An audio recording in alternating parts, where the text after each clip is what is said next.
Mama. Oya.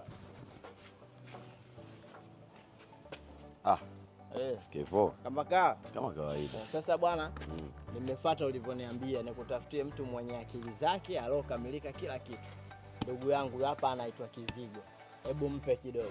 Yeah, so the Kevo said I'm Kizigo, just I have degree, holders, so CBE.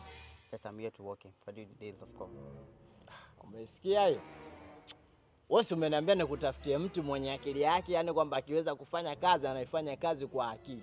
Huyu jamaa ana degree. Kaenda chuo kasoma masters nini kama miaka 7 kavuruga. Sasa mimi naingia hivi. Sikiliza basi Kevo.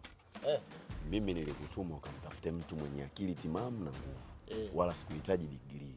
Kwa sababu najua kazi iliyokuwa ndani wala haihitaji degree. Umo kuna kugonga misumari hivyo vitanda pamoja na makabati. Kwa sababu fundi nilomlipa kwanza ameondoka.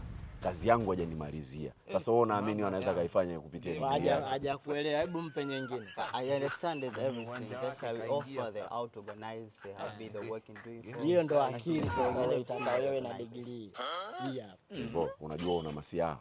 Nishakwambia kazi iliyokuwa ndani natumia nguvu. Kwani lama wewe umeniambiaje? Si nikutafutie mtu mwenye akili zake. Si huyu hapa nimemleta mwamba na degree. Wewe unataka nini hapa? Sasa wewe unakuwa kama chura. Wewe unaamini unaweza kufanya hiyo kazi? Bwana mshamba wewe. Sikiliza Kevo. Hoteni ndio. Toka bwana. Wewe umetaka mtu mwenye degree, nimekuletea wewe dogo. Mshamba udogo baba yako mshamba. Tondoke Kizigo. Hujasoma ndo maana mshamba wewe.